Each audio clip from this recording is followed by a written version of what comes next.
Bienvenidos a la clase de Arte de Toledo, vídeo número 11 del segundo cuatrimestre del curso 2020. Hoy vamos a hablar de la iglesia de San Ildefonso, conocida por todos como iglesia de los jesuitas o de los Sagrados Corazones actualmente.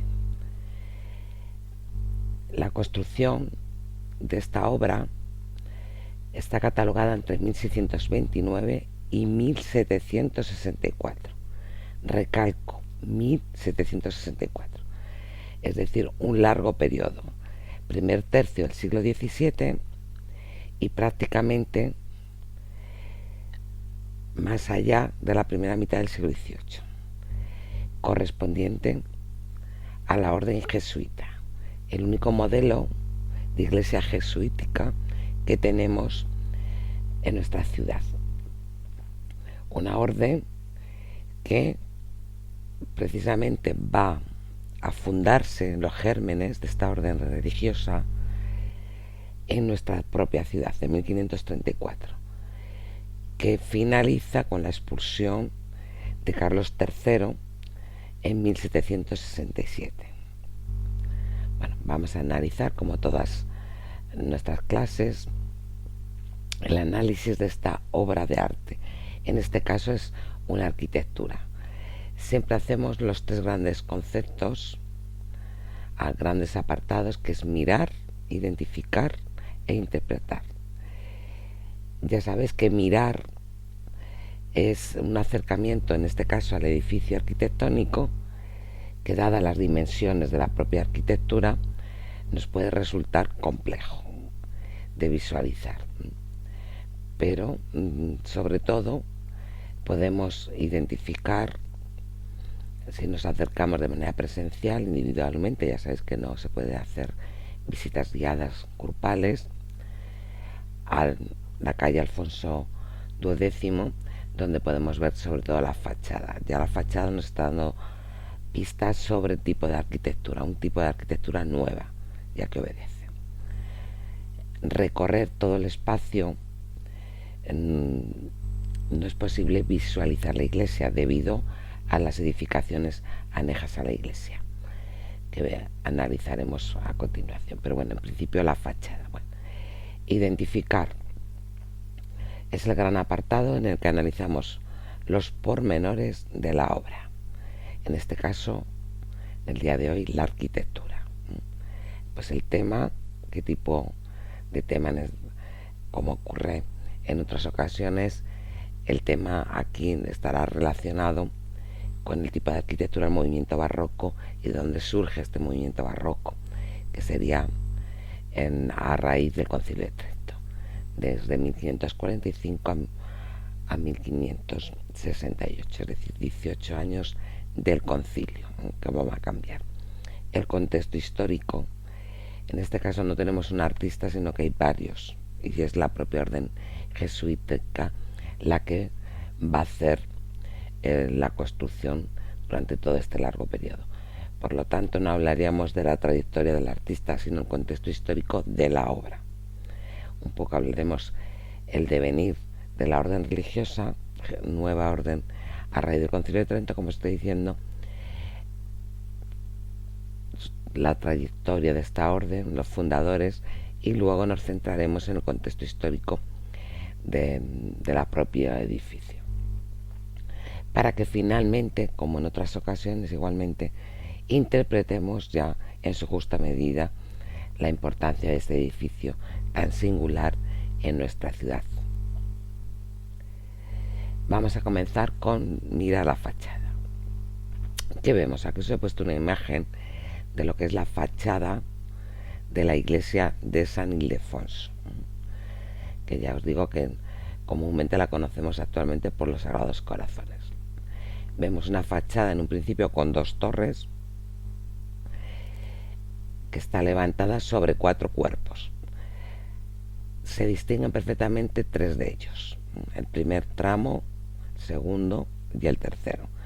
Pero hay un desnivel con respecto a la calle y vemos aquí las ventanas de lo que sería la cripta del templo, O sea, este caso sería primero, segundo, tercero y cuarto cuerpos. Está remarcada por un entablamento con frisos.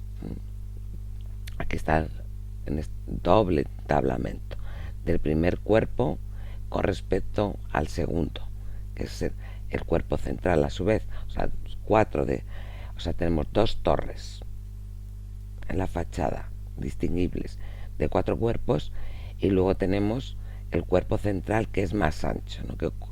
¿A qué obedece esta fachada, ¿no? Que es distinta.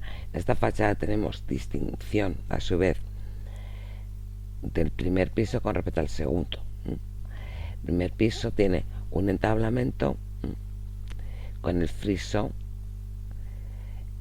y metopas, triglifos y metopas, lo vemos aquí, la decoración.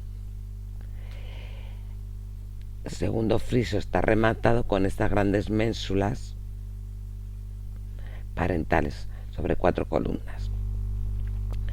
Por eso os pongo aquí que destaca esta zona central, lugar de la puerta de acceso, que la tenemos aquí, con un arco de medio punto flanqueado con 4 columnas gigantes, las vemos, que están levantadas sobre plinto.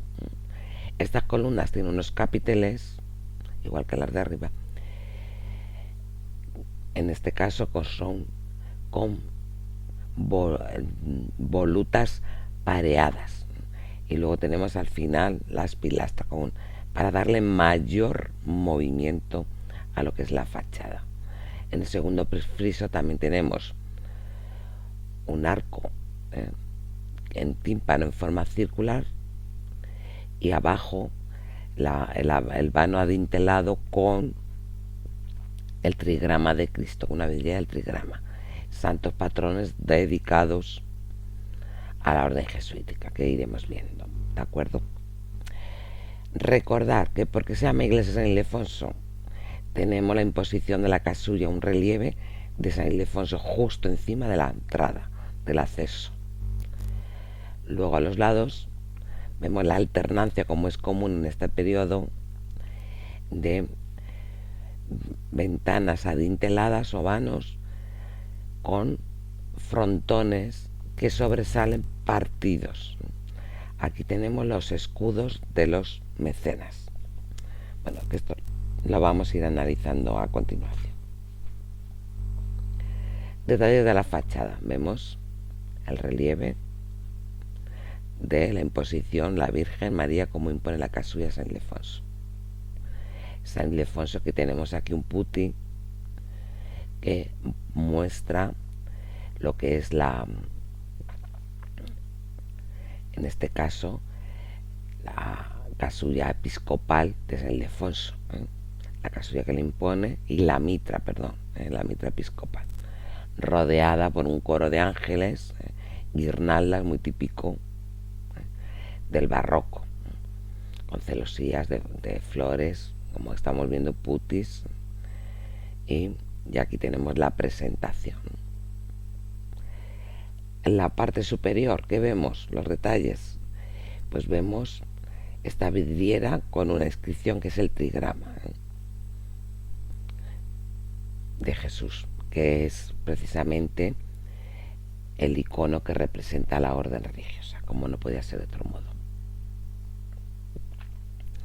En el interior del templo os he puesto varias imágenes. La imagen más amplia, central, según entramos al templo, podemos ver la estructura de lo que es la imagen. Una sola nave, tipo salón, con naves laterales que se comunican entre sí, que es una novedad de esta orden religiosa. A partir de ahora es cuando se van a instalar una comunicación, una abertura entre una nave y otra lateral. Hay una especie de deambulatorio, tanto a través de las naves laterales como de la central. Se accede a lo que es el crucero debajo de la cúpula, el transepto de la orden, y el ábside. Aquí tenemos un segundo piso también delimitado por balcones, todo ello decorado con grandes relieves. En la parte inferior izquierda bueno, superior izquierda, os he puesto la imagen que se ve desde el centro o el transepto de la iglesia, con el trigrama, la vidriera, señalando a la orden religiosa. Abajo a la izquierda, el plano de la iglesia. Aquí podemos ver la estructura real de la planta de la iglesia y cómo los edificios anexos nos impiden de alguna manera ver el resto de la iglesia. Continuamos. Iríamos ahora al apartado más importante, que es identificar la obra, y en este caso los jesuitas.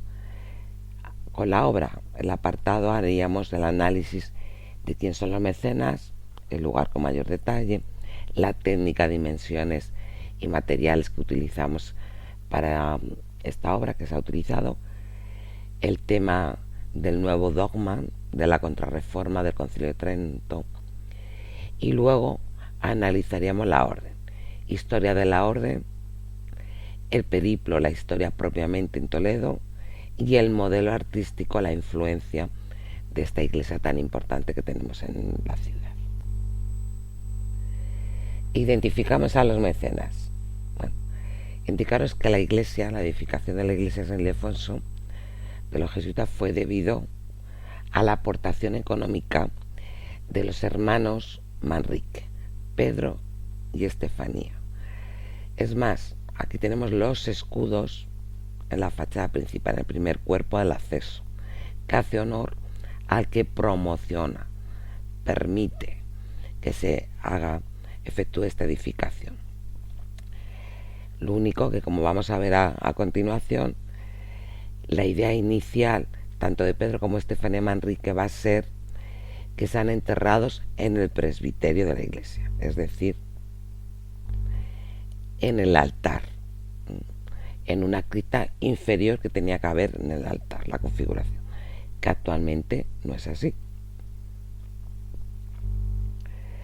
Ya os digo, las especificaciones de financiación demandadas por los promotores, por los que financian la obra, por los que facilitan el dinero para la construcción, eran que fueran enterrados junto a sus padres, Gaspar Manrique, caballero de la Orden de Santiago, e Isabel de Castilla, que eran los padres de Pedro y Estefanía Manrique, en una cripta debajo del altar mayor. Y a los flancos del presbiterio debería construirse 2 arcos sóleos, uno con las imágenes escultoras de los hermanos y en el otro sus padres, arrodillados en actitud de oración y dirección hacia el altar. Es decir, volvemos a esta imagen para explicarlo. El ábside tenía que ser circular. Debajo estaban enterrados sus padres, cripta, sus padres y ellos mismos, pero arriba, en el templo, al lado del ábside, 2 arcos sóleos, como por ejemplo tenemos típicamente el mejor modelo anterior, justo anterior, va a ser el modelo herreriano del Escorial, donde está la familia de Carlos V y la de Felipe II, que miran hacia el altar. Ese era el modelo que, con la nueva orden y con la nueva tipología después del Concilio de Trento. Esto, como os digo, no se va a cumplir, como vamos a ver ahora.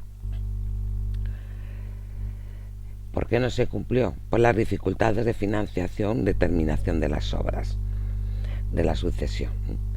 Es más, en el altar mayor tenemos un trampantojo con la imposición de la casulla de San Ildefonso, ejecutado por los hermanos González Velázquez.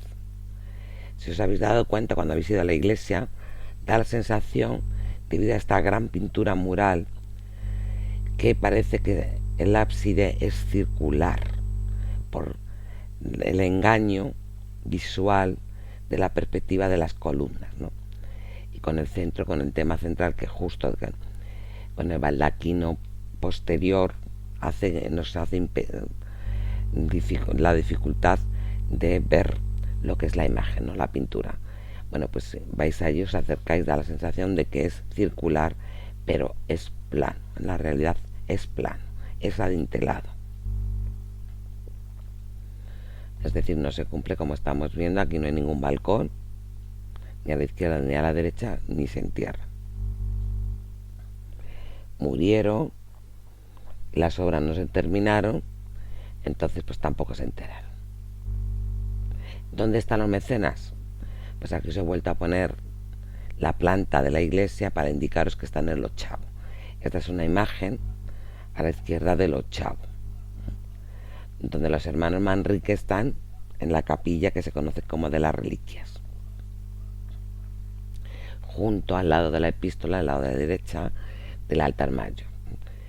Se llama ochavo también porque tiene esta planta octogonal y es una bóveda ochavada, con 8, de ahí viene ochavado, nervaturas.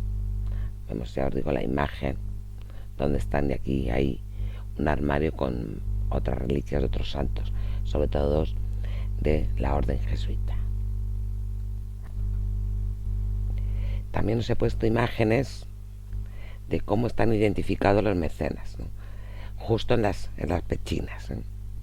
Los escudos, las 4 pechinas, ¿veis? Pechinas de la cúpula central del transepto que no sobresale en planta, es decir, que por fuera no vemos justo el crucero. Aquí tenemos los 2 calderos y el escudo de Castilla y León, que corresponde, como os digo, a los hermanos Manrique. Como es habitual en el barroco, la panoplia en este caso del morrión, los putis y esta decoración entrelazada de relieve vegetal. El lugar. Os he puesto imágenes porque una imagen, ya sabéis, vale más que 1000 palabras. A vista de pájaro, utilizando en este caso el Google Maps. Vemos desde el punto de vista desde el alto lo que es la entrada en la plaza de San Juan de Mariana, otro jesuita, la fachada, cómo se comporta la iglesia, el crucero, que prácticamente no sobresale en planta, como en otras iglesias, y detrás de la cúpula el ábside. Como hay también dependencias anejas, no podemos ver la parte de atrás, con lo cual esta es la calle que va de San Román a la plaza, como bien sabéis, en este caso de Garcilaso de la Vega. Aquí estaría la iglesia, tenemos de la Universidad de San Pedro Mártir junto a la iglesia de San Román, lo localizáis, ¿verdad? Y las dependencias anexas. Punto de vista del este, toda la calle de Alfonso XII, que actualmente, como bien sabéis, donde está Hacienda, incluso desde el punto de vista del norte. Porque es importante e interesante analizar el lugar, la disposición de la iglesia, porque se sale de la habitual forma de edificar una iglesia católica, que el ábside tiene que estar orientado al este, como hemos hablado en muchas ocasiones. En este caso está orientado al norte y la fachada principal al sur. Aquí lo podemos ver, el norte, la imagen del este, realmente, y la orientación. Vemos esta imagen, nos permite ver, esto es el sur y este es el norte, cómo no se facilita debido a este otro edificio anexo y todo lo que abarca, ¿no? Abarca todo el perímetro de la infraestructura, que no solamente es iglesia, sino también colegio, la fundación. ¿Cómo identificamos el estilo y los materiales de la iglesia? Como estoy diciendo, todo el complejo, ¿no? Es una iglesia, casa confesa y colegio San Eugenio.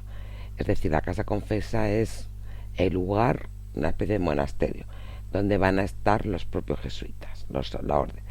Y el colegio San Eugenio dedicado a la formación de los jesuitas. Materiales, fundamentalmente tenemos la piedra, en lo que es la fachada, y el ladrillo y la mampostería. En las torres se ve perfectamente. Corresponde con una iglesia de estilo barroco, modelo jesuita de Vignola, o sea, la iglesia San Jesús en Roma.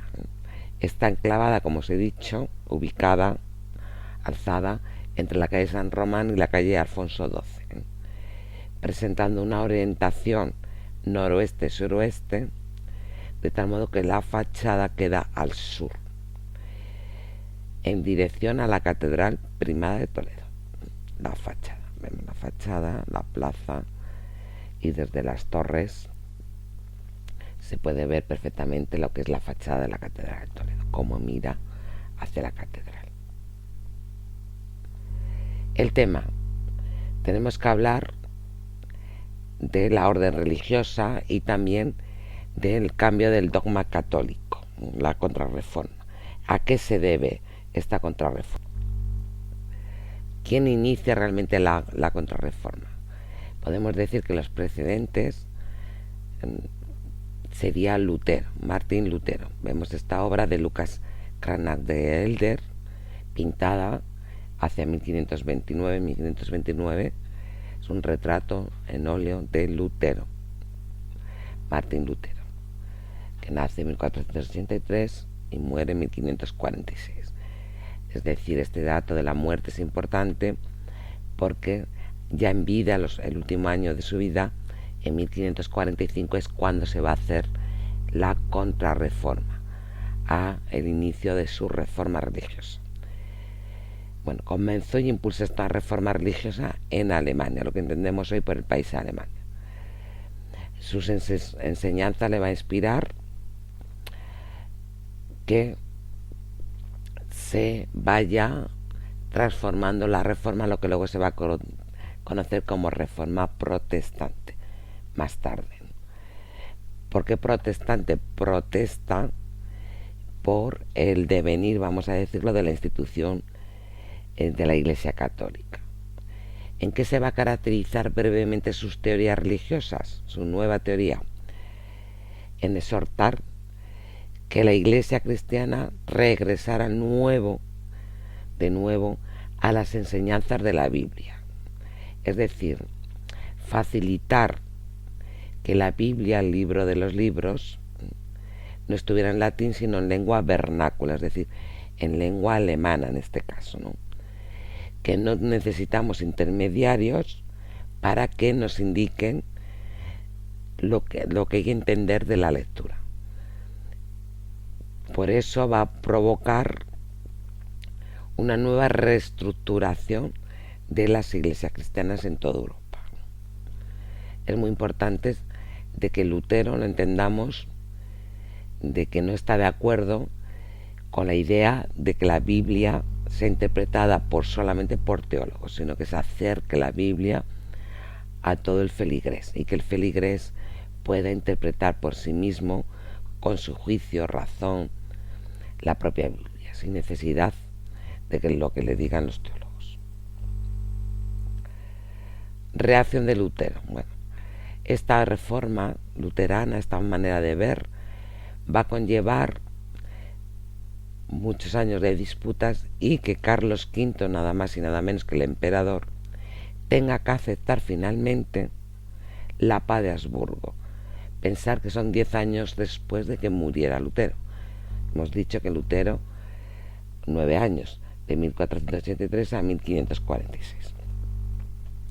Esta paz de Habsburgo con los reinos, estados musulmanes que dependían del imperio de los Habsburgo, hizo que los príncipes se revolvieran, se apoyaran para independizarse del poder, las injerencias del emperador, ¿no?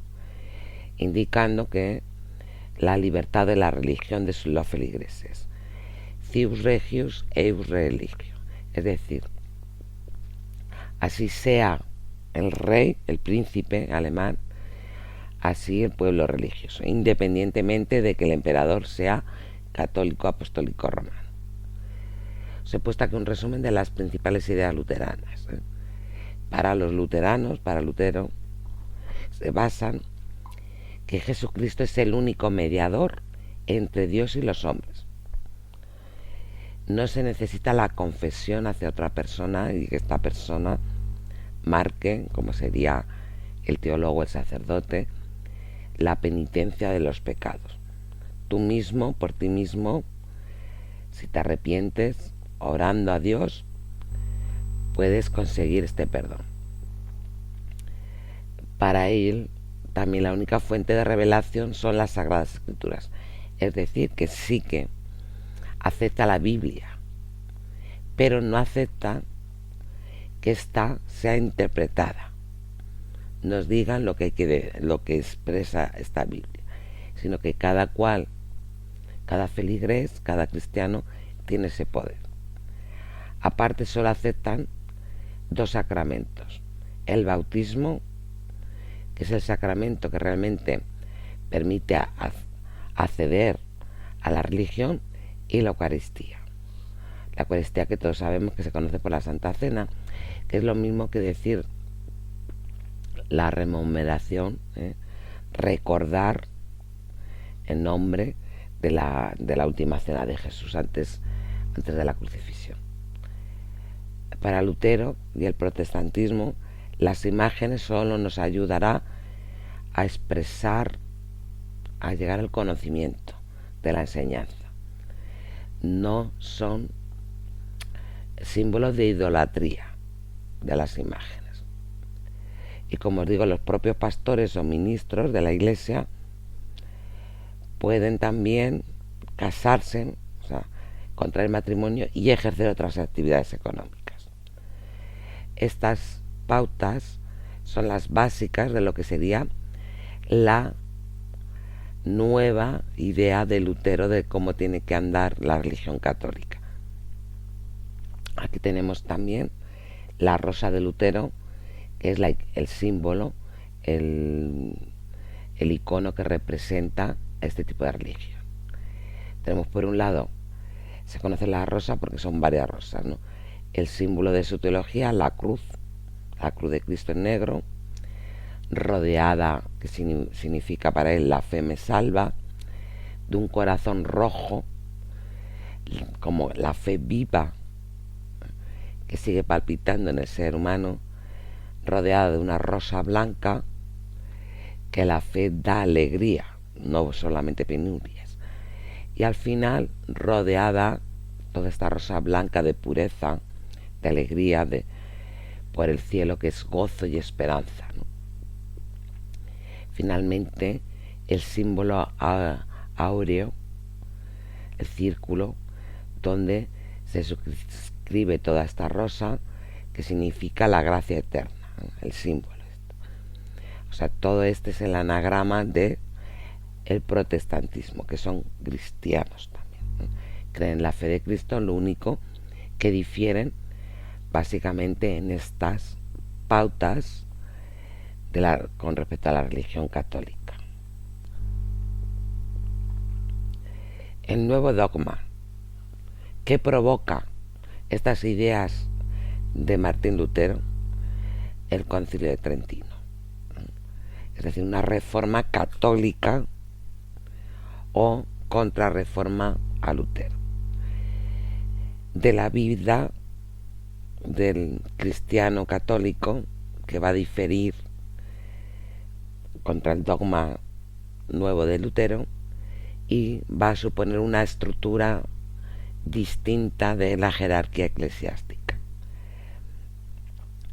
Toda esta reforma católica, fijaros, va a provocar desde 1545 y sobre todo al 68, que es cuando se acaba, que se va a mantener hasta 1869, que es cuando se produce otra vez otro nuevo concilio, que se conoce como el Vaticano I. La reforma católica va a durar durante 18 años, va a traer consigo que distintos papas, 5 en concreto, marquen el devenir del concilio. El Concilio de Trento no es un concilio de que se reúnan una vez, sino que tienen varias sesiones y son interrumpidas, y que va a durar hasta que ya se ultima y se detalla todo 18 años. Como os digo, Paulo III, Julio III, Marcelo II, Paulo IV y Pío IV. Supondrá una adaptación de las decisiones sobre el arte, pintura, escultura, arquitectura, que es la vía en estos momentos de propaganda eclesiástica, y sobre el culto de las imágenes. Es decir, que es el preludio de lo que va a ser el gran movimiento artístico del barroco. Las pautas del concilio, las normas, el resumen, os he puesto en este caso 6 pautas, ¿no? Fortalecimiento de la figura del Papa. El Papa va a ser realmente el que sienta la cátedra, el sucesor de Pedro, ¿no? Para él más importante. Se revitaliza la meditación y la oración del feligrés. Un examen cotidiano de la conciencia y de la confesión. Si para los luteranos la confesión ante un emisario de la religión no era necesaria, para ellos sí. Y un examen de conciencia de las obras que estamos realizando, individual, que luego se transmite para el perdón de los pecados. Aquí también se va a instaurar la celebración de fiestas anuales en honor a todos los santos y a las advocaciones de la Virgen María, todos los años con un rito religioso específico. Se impulsa también, por otro lado, formación de cofradías y hermandades, con lo cual vamos a ver prodigarse todos los pasos de Semana Santa, ¿no?, dedicados a las distintas santos y a la Virgen. Entre otras hermandades importantes es el origen de las cajas de ahorro, ¿no?, sobre todo para viudas, huérfanos, ancianos, enfermos y gastos funerarios, o sea, para personas que les permita luego contribuir a estos gastos funerarios. Y por supuesto, también va a haber castigo a los miembros de la Iglesia que abusaran de los bienes económicos de los fieles. El abuso de cobrar en demasía por los actos religiosos. Fundamentalmente, estas serían las pautas del Concilio de Trento resumidas. Instrumentos del Concilio de Trento. Pues tenemos que el objetivo de la política papal es reforzar el Estado católico, volver a la idea, al poder religioso durante la Edad Media. De alguna manera quiere destruir el pensamiento humanista precedido, anterior, como anular este proceso en que el hombre, con las ideas no solamente de Lutero, que las coge de Erasmo de Notre Dame, es el centro de todo. Ahora no, es volver a ese poder donde la Iglesia Católica emana no solamente la vida religiosa, sino también civil. Una de las principales acciones va a ser la abolición de la libertad de interpretación plástica, es decir, como estaba diciendo, de los temas religiosos.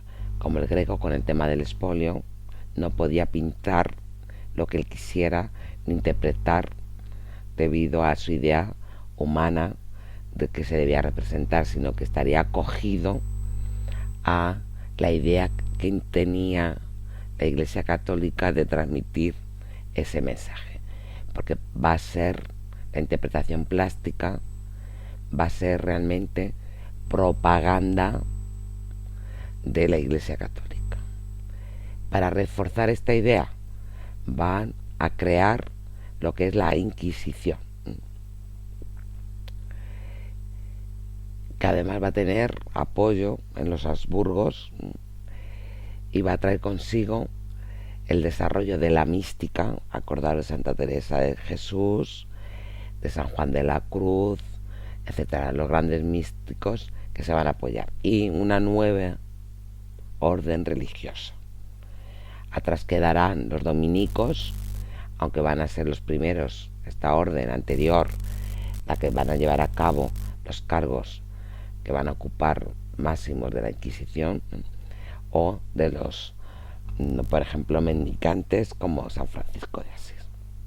Este es el nuevo Concilio de Trento. Estos instrumentos se va a utilizar. Por un lado, la Inquisición, el apoyo del emperador Carlos I, facilita la mística, ya os digo, y una nueva orden religiosa, que es justo la que estamos estudiando. Ahora iríamos ya a interpretar, a identificar el apartado de la historia de la orden jesuítica. ¿Cuándo se funda la orden? Pues en el primer tercio del siglo XVI, en 1534, en tiempos del emperador Carlos V o Carlos I de España. La orden va a estar funcionando desde esta fundación hasta 1767, que durante el periodo de Carlos III, que va a expulsar la orden tanto del territorio español como de todos los territorios que dependían de España, ¿no? ¿Cuál va a ser su primer dogma y principal? Va a ser la evangelización, por igual, tanto al viejo continente, es decir, Europa, el Nuevo Mundo, que ya se había establecido con la contrarreforma católica, como os he dicho, el Concilio de Trento. Es decir, su misión es poner en conocimiento todo lo dicho en el Concilio de Trento, las nuevas pautas de la religión católica. Os he puesto una imagen del mosaico de la iglesia de San Jesús en Roma, que viene especificado el trigrama de la orden, ¿no? IHS, que significa Jesús Hominum Salvador, Jesús, hombre salvador, ¿no? Recogiendo el texto del Evangelio de Lucas, capítulo 2, versículo 21. Nomen eius evocatunes, es decir, y se le puso el nombre de Jesús. ¿Quién funda la orden? Pues hay constancia que el 15 de agosto de 1534 la va a fundar San Ignacio de Loyola. Aquí tenemos una imagen, una pintura de Ignacio de Loyola por Rubens, posterior, en el principio del siglo XVII, 1600. Fue aprobada la orden por el Papa Paulo III en 1540. O sea que inicia realmente la fundación 1534, hay que esperar 6 años para que se apruebe. Y desde entonces Paulo III deja de manifiesto, cuando la aprueba, de que esta orden religiosa solo dependerá de él, del Papa directamente. No va a depender de ningún gobierno temporal. Esto es muy importante porque no tiene necesidad de obedecer al rey donde se asienta la orden, ¿no? Es un vínculo especial de amor y servicio. Bueno, indicaros primero también que antes Ignacio Loyola, antes de ser fundador religioso y crear la orden, era soldado. Aquí tenemos unas pinturas como hombre de armas, ¿no?, que participa en la batalla de Pamplona de 1521. El autor es desconocido, es anónimo. Los fundamentos de esta nueva orden religiosa que aparece a raíz del Concilio de Trento, pues lealtad y obediencia al Papa. ¿Qué va a traer consigo? Conflicto con las potencias, con los intereses económicos de las potencias europeas, ¿no? Es decir, una especie de considerarse autónoma del Estado dentro de un Estado. Esto va a generar muchas reyertas. Y el problema se va a agudizar, sobre todo a partir de las monarquías autoritarias al absolutismo. Ya sabéis, todo para el pueblo sin el pueblo. ¿Con quién va a chocar? Con el rey Luis XIV de Francia, por ejemplo, con el problema del regalismo, que va a ser un motivo de confrontación directa entre el poder absolutista de Luis XIV y el Papa. Luis XIV quería regalar, por eso regalismo, y de hecho lo hacía, venía ejerciendo como poder temporal y poder también religioso, atemporal, las vacantes de sus archidiócesis religiosas. Esto va a hacer que el Papa prohíba este tipo de acciones temporales. Incluso los reyes administraban las bulas, facilitaban inmunidades, patronatos sobre las iglesias, en fin, y se sentían como con fuerza para quitar y poner a obispos, arzobispos, abades de los monasterios, etcétera, etcétera. Esto es lo que se quiere ahora eliminar para fortalecer el poder propio de la Iglesia Católica. A los pocos años, la compañía va a destacar sobre todo por su preparación teológica y cultural. Van a ser los religiosos cristianos mejores preparados. Incluso van a llegar a ocupar los papeles más relevantes dentro de confesores y consejeros de reyes y príncipes. Y va a imponer de algún modo un método innovador de educación y formación de sacerdotes. Con su nuevo programa, que os he puesto una imagen de la Ratio Institutio Studiorum Societis, el libro, el manual para prepararse, con lo cual van a adquirir también mayor poder con respecto al poder temporal. Las características de la orden religiosa, ya os digo, es una orden jerarquizada cuyo pilar básico es la obediencia al Papa. Para ello es indispensable la unión de los ánimos. Esto es un texto recogido por Pedro de Rivadeneira, que nos indica, que tenemos una imagen, que nos decía que la fe, una crítica realmente de la obediencia esta de los jesuitas. No se sirve de sus ojos, sino de los ajenos, el Papa, ni de la luz del entendimiento, a pesar de ser los mayores educados en la religión, sino de lo que infundió Dios a su superior y que es más clara, cierta y segura. Mi entendimiento es engañoso, es temporal. Mi superior tiene que tener un entendimiento superior. Por eso es lo de la obediencia. Se ha puesto una imagen de la fachada de la iglesia de San Jesús en Roma, que toma el modelo de nuestra iglesia de San Ildefonso. En este caso, bueno, pues va a ser el cardenal Alejandro Farnesio el que encargue esta edificación a Vignola, Jacobo Barros y Vignola. La evangelización va a ser el papel, su actividad más importante de la orden, sobre todo en el Nuevo Mundo perteneciente al Imperio Español, que dominaba en ese momento la gobernación del Río de la Plata y lo que es el Paraguay. Se va a realizar a partir de finales, último tercio del siglo XVI, a petición también del cacereño jesuita Fray Alonso Guerra, que va a fundar la Asunción, hoy capital de Paraguay, el primer obispo va a ser.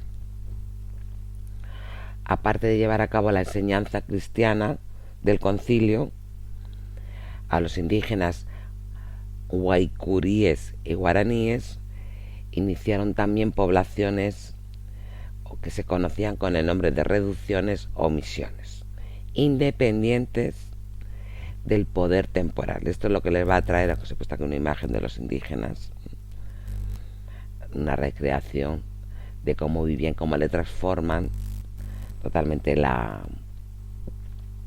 vida que tenían anterior. Esto va a traer consigo, pues eso, una influencia de la vida social y económica sobre los indígenas, que los gobernadores se van a oponer, ¿no?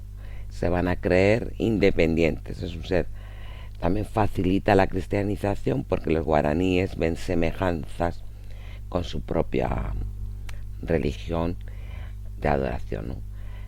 Como un ser impersonal y supremo que domina todo, ¿no? Las leyes de la naturaleza. Bajo el auspicio de Felipe III va a permitir que se inicie toda esta evangelización, porque para Felipe III la espada era de la palabra, ¿no? Debía usarse para dominar a estos indios paraguayos o guaraníes, y además va a ser concedido esta evangelización por el Papa inicialmente a Diego de Torres, ¿no? Que va a llevar este nuevo plan y también eliminar con ello el abuso de la encomienda que tenían los poderes locales. O sea, de alguna manera el rey Felipe III facilitará la independencia de esta orden religiosa con respecto al poder gubernamental de delegados de Felipe III en la zona, ¿no? Que abusaban de esa encomienda como las regalías anteriores. A partir tenemos conocimiento de que en 1604, y aprobado por el jesuita general Claudio Azcoaviva, se van a hacer misiones fijas, territorios, cada vez instalándose más alejadas, ¿no? Hay una real cédula de Felipe III en marzo de 1608, el 16 de marzo, que ordena a Hernando Arias de Saavedra, que era el primer gobernador criollo, que los jesuitas dirigieran al Paraná, la Guaraná y la región de los Guaycuríes, donde los indígenas estarían eximidos de ese servicio de la encomienda, las órdenes del propio Hernando Arias de Saavedra.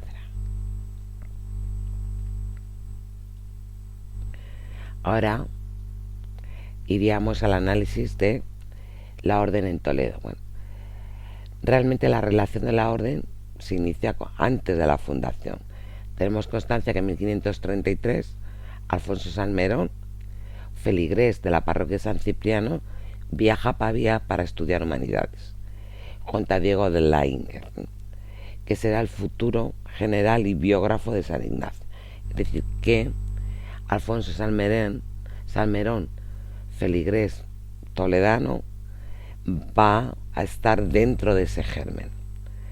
En el 35 también hay constancia de que San Ignacio de Loyola vino a Toledo y se reúne otra vez con Alfonso Salmerón. Durante su época estudiante se conocieron, y el padre Rivadeneira. Incluso hay constancia de que viajan hasta Basilea. Aquí tenemos una imagen de Alfonso Salmerón, un grabado de Luis Fernández, que se corresponde pues con los retratos de ilustres españoles ilustres de 1791. Después de la muerte de Diego Lainez, se va a convocar en 1965 la segunda congregación general de la orden jesuita, y se establece que hay que implantar realmente, para que se extienda la orden, la casa profesa en cada provincia, con el fin por eso profesa, lugar de recogimiento a aquellos padres. Recordad que no son monjes, sino son padres, los padres jesuíticos, y como centro espiritual de análisis. Entre toledanos tenemos a Juan Bautista de Segura, Tomás de Soto, Bernal de Vagas, que todos ellos van a ingresar en la fundación de Alcalá de Henares hacia 1547. Os pongo una imagen de Diego de Lainez, también de las efigies Praepositum Generalum Societis Les de la Biblioteca Nacional, un grabado, en este caso realizado por Hieronymus Weris.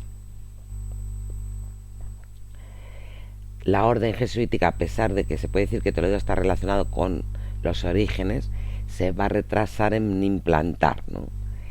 Sobre todo debido al recelo del cardenal Silicio, que va a promulgar el Estatuto de Limpieza de Sangre.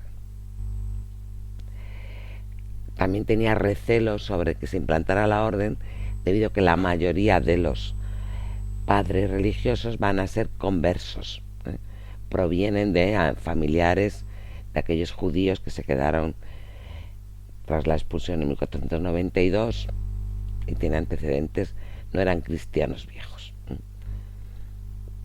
Pero a partir de entonces, tras la muerte del cardenal Silicio, el nuevo arzobispo Bartolomé Carranza entablará negociaciones, diálogo con Francisco de Borja, otro de los fundadores, y va a facilitar que se instale la ciudad, o sea, el retraso, ¿no? ¿Dónde se instala la primera orden? En el actual colegio de infantes.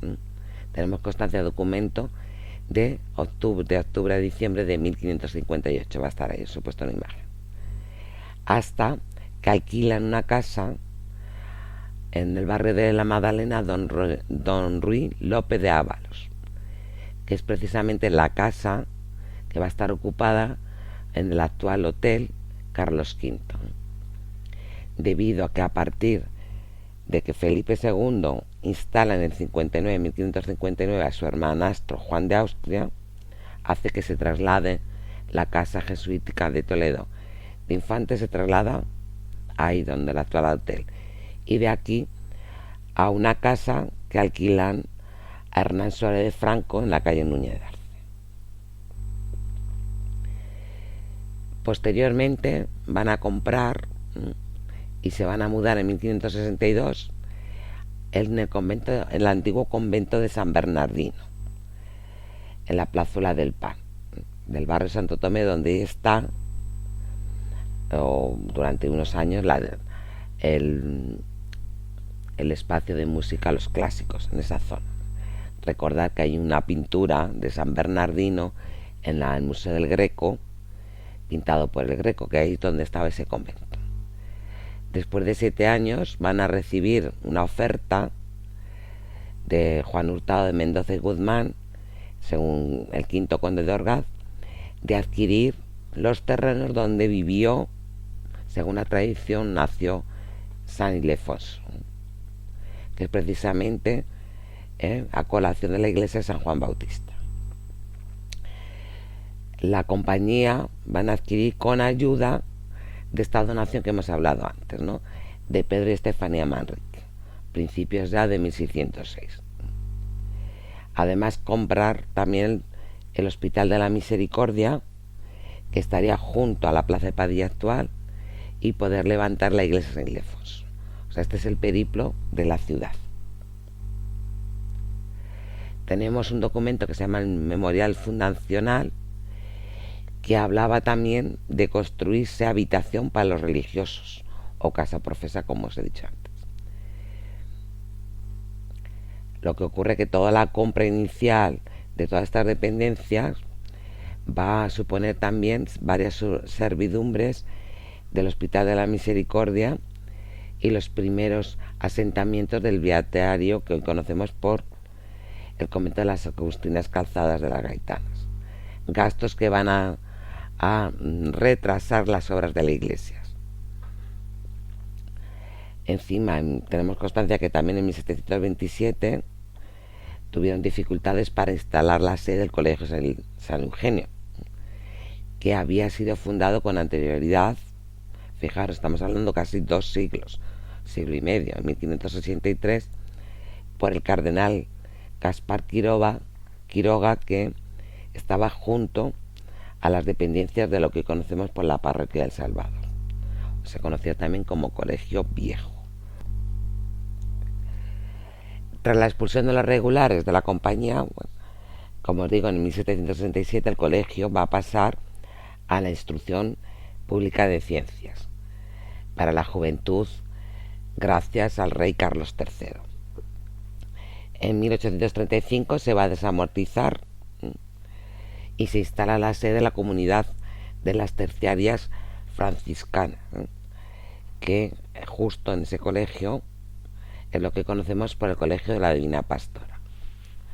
Con lo cual los enterramientos, que era el antiguo colegio, ya os digo, de San Eugenio, de los padres jesuitas Jerónimo Ripalda y Juan de Mariana se pasarán y serán trasladados a la actual iglesia, donde hemos visto antes en el ochavo están precisamente las reliquias. Asimismo, tras la expulsión, van a ser las dependencias cedidas a la orden de la orden al Tribunal de la Inquisición. A partir de 1820, primero se va a alquilar tanto al corregidor toledano, dependencia de lo que sería del ayuntamiento, y la policía, y posteriormente esa parte es alquiladas, va a pasar hacia 1940 a la sede de la actual Delegación de Hacienda. Asimismo, Julio Porres nos está indicando que también la iglesia pasó de San Ildefonso de los jesuitas a la vocación de San Juan Bautista. Una iglesia que estaba ubicada en la Plaza de los Cuatro Postes, hoy solamente se conserva San Felipe Neri. De ahí pasa a ser conocida también la iglesia de San Juan. Por eso se la llama iglesia de San Juan, la iglesia de los jesuitas y de los Sagrados Corazones. A partir de 1937, de nuevo se devolverá a la Compañía de Jesús. Ahora analizaríamos lo que es el lenguaje, ¿no? El modelo jesuítico, en este caso, la orientación, la estructura, brevemente. Bueno, ya os he dicho antes que pertenece el modelo, es la Iglesia de Jesús de Roma, de Vignola, Iglesia Santo Nombre de Jesús, que va a ser el primer templo y tipología del estilo barroco. Aquí se ha puesto la planta de salón, con ábside, que es la de Vignola, con las distintas capillas, como las capillas se comunican entre sí, ¿no? Una sola nave con capillas laterales que se comunican, y el crucero que no sobresale en planta. La de Toledo pues tampoco sobresale el ábside. Se suprimen artres, es decir, lo que es la parte de atrás, y está flanqueada por capillas interconectadas, que os digo. Sigue este modelo el Vaticano. Este es un ejemplo del alzado de San Jesús de Roma. Como es, más imágenes del interior, que esa era la idea de poner en Toledo, decoración con pinturas, pero se quedó al final sin las pinturas. La orientación de San Jesús en Roma, y como también tenemos el colegio seminario religioso de la casa profesa de los sacerdotes, que son sacerdotes. La iglesia de San Jesús fue fundada en 1551 por San Ignacio. Incluso se elige a Miguel Ángel como el primero, pero al morirse San Ignacio de Loyola, pues se retrasa, y como os he dicho antes, Alejandro Farnesio se lo va a encargar a Vignola, Jacobo Vignola, aunque finalmente la va a terminar ya como de la Portera. Aquí os vemos la imagen como la transforma de Vignola a de la Portera, que va a ser el prototipo que se va a utilizar, simplificando, ¿no?, a todas las iglesias de la compañía. El ejemplo, las influencias van a estar basadas en Santa María Novella de Florencia, preciosa, del Renacimiento italiano, el modelo de Battista Alberti. Esta es la fachada final de San Jesús en Roma, que mantiene la misma idea que la nuestra, como hay otras muchas iglesias que os he puesto: Santa María en Vallicella, San Jeromi de Glischavion, el Espíritu Santo de los Napolitanos, San Andrés del Valle, en fin, la ampliación de San Pedro, del Vaticano por Bernini, etcétera, etcétera. La nuestra, la fachada, aquí vemos a los santos patronos, y mantiene esta misma tipología de Vignola. Del interior, como es las pinturas y los estucos decorados de Raggi, que aquí no tenemos. Incluso la cúpula, el horror vacui. Esto nos llevaría a ir al sitio y analizar pormenorizadamente lo que es la obra. Debido a la situación en que nos encontramos, nos tendremos que conformar con ir individualmente, es decir, interpretando esta obra, ¿no? Es un ejemplo que tenemos en nuestra ciudad del estilo nuevo, contrarreformista de Trento que da pie al modelo artístico del barroco. Sigue el Concilio de Trento y se utiliza sobre todo como nuevo instrumento evangelizador. Nos sirve también para conocer, adentrarnos en la evolución histórica de la orden jesuítica y en la ciudad. En resumen, espero que os haya gustado. Este sería la última clase de este segundo cuatrimestre. Cualquier duda podéis poneros en contacto a mi teléfono personal en horario de clases, y también poner alguna sugerencia en el grupo de WhatsApp. Os deseo una feliz Navidad, próspero año, y que nos volvamos a ver el curso que viene. Muchas gracias.